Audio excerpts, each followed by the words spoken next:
Doutor, a minha vida está um caos. Eu não tenho um segundo sequer de paz.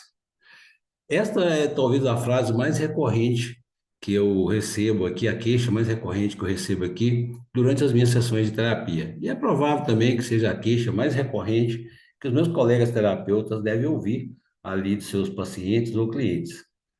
Eu fico pensando, será que o caos é excludente da paz? Será que paz e caos podem subsistir e coexistir? Fique até o final desse vídeo e saiba aqui a resposta. É, Conta-se que um rei muito poderoso e sábio lançou um desafio para os artistas ali, para os pintores do reino, e mandou convocar todos para o seu palácio e pediu para que eles pintassem o retrato da paz. O que seria a paz? E aquele que ganhasse, ele ia colocar aquele quadro no lugar de destaque no palácio. Isso é uma grande honraria, ter um quadro pintado, né, no lugar de destaque ali dentro do palácio. E toda a corte se reuniu naquele evento, né, promovido pelo rei, e os artistas compareceram em massa, e logo começou ali aquela empreitada, né, da pintura, todos almejando ali aquela grande façanha, que era ter o seu quadro pendurado em uma parede, no lugar de destaque dentro do palácio. Não demorou muito, o primeiro pintor apresentou-lhe sua obra. E toda a corte, abismada, olhou para aquela pintura deslumbrante e pensou: puxa, isso é o retrato da paz.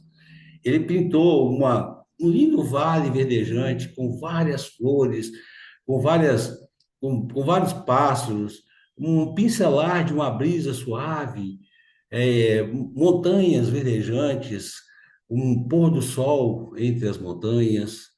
E aquilo realmente parecia plácido, tranquilo e sereno. E as pessoas disseram: puxa, esse é o retrato da paz. Até que veio o segundo pintor, que, não diferente, pintou algo que toda a corte ficou boquiaberta. Um lindo lago, plácido, tranquilo e sereno, que refletia no seu espelho d'água a imagem do céu, uma tardezinha, onde os últimos raios do sol refletiam sobre a água. Atrás, montanhas, pássaros voando ali ao entardecer. As pessoas olharam e disseram: nossa, acho que vai ser uma tarefa difícil para o rei, porque os dois realmente retratam o sentido da paz. O rei é um homem muito sábio, vamos ver qual quadro ele vai escolher. E entrou logo após um terceiro pintor. Esse pintor, assim que mostrou ali a sua obra, né, a sua tela, a reação da corte foi menear a cabeça e reprovar na mesma hora, porque aquilo que eles viram ia de contra a tudo aquilo que eles entendiam por paz. Aquele pintor colocou sobre a tela um dia de grande tempestade, um dia bem escuro, com raios cortando o céu, raios fortes cortando o céu, pinceladas que mostravam que talvez era um vendaval, e no final também ali uma montanha com a cachoeira despencando com grande força sobre pedras pontiagudas. E ali o rei olhou para aqueles três quadros e apontou: este é o meu quadro. Este é o quadro que retrata a paz. Todos olharam sem entender nada e disseram: nossa, puxa vida, nós pensávamos que esse rei era tão sábio, onde ele está vendo paz nisso? O que nós vemos aí é o caos. Mas o que eles não perceberam foi um pequeno detalhe que aquele rei, com toda a sua sabedoria, não deixou de notar. Um galho, um galhozinho frágil que estava ali, no cantinho da tela. E sobre aquele galho havia um pequeno casal de pássaros. A fêmea, delicadamente, fazia seu ninho. Delicadamente, tranquilamente, confortavelmente fazia seu ninho, enquanto o macho ficava ali, guardando e zelando por ela. Os dois estavam numa tranquilidade tão grande que parecia que o mundo não estava desabando sobre a cabeça deles. E aí o rei olhou para eles e disse: esse é o verdadeiro retrato da paz. A paz não quer dizer ausência de problema ou de dias de tempestade. A paz, ela representa isso que esses passos estão mostrando. Apesar da tempestade, apesar dos problemas, manter a tranquilidade e a serenidade. E a confiança de que a tempestade vai passar. Afinal de contas, ela sempre passa. E aí todos ficaram boquiabertos. Ele ainda completou: o soldado que vence a guerra, naquele momento onde todos veem o caos, não é o soldado que se desespera, não é o soldado que permite ser contaminado pelo caos. Aí sim, quando nós nos deixamos ser contaminados pelo caos, esse caos exterior, ele vem e mancha a nossa alma. Aí sim nós perdemos a paz.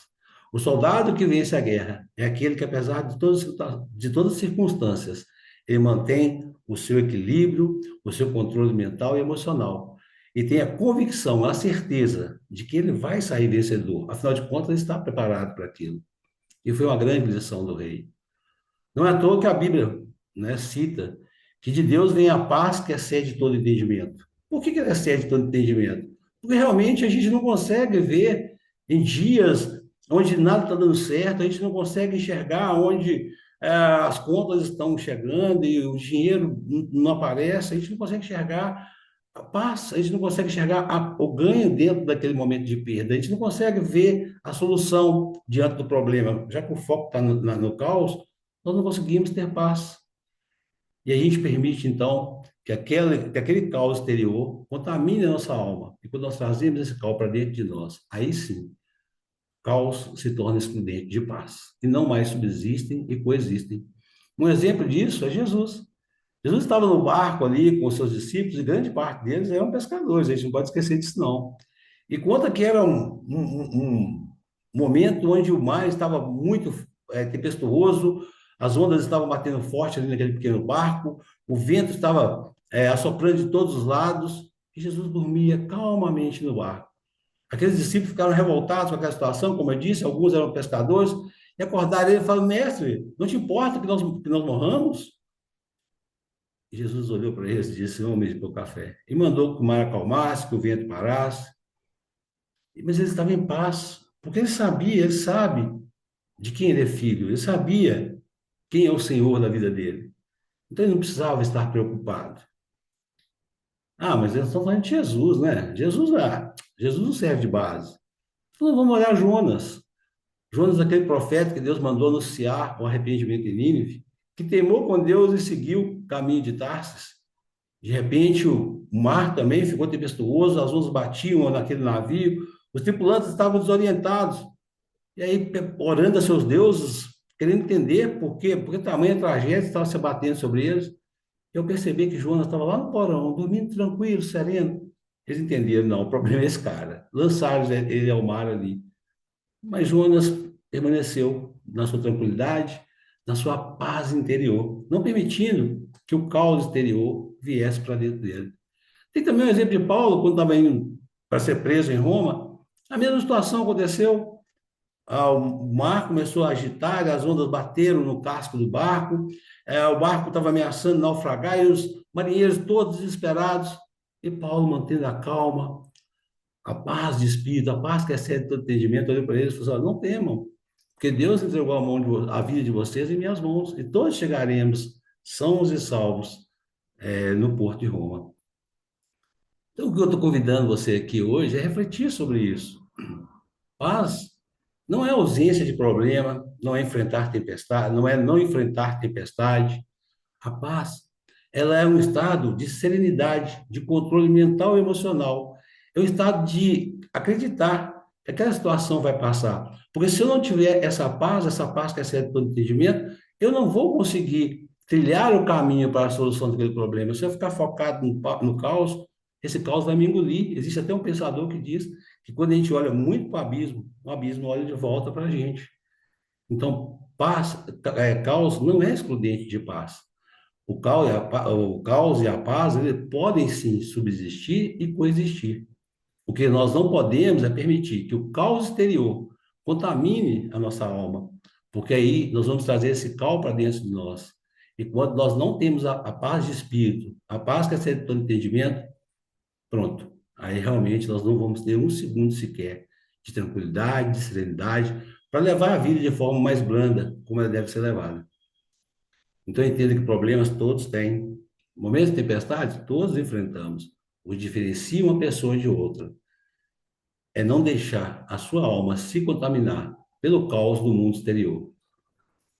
Fica aqui a minha reflexão, o meu abraço, o desejo de uma semana abençoada para todos, cheio da paz, a paz que excede todo entendimento, porque ela vem de Deus. Um abraço.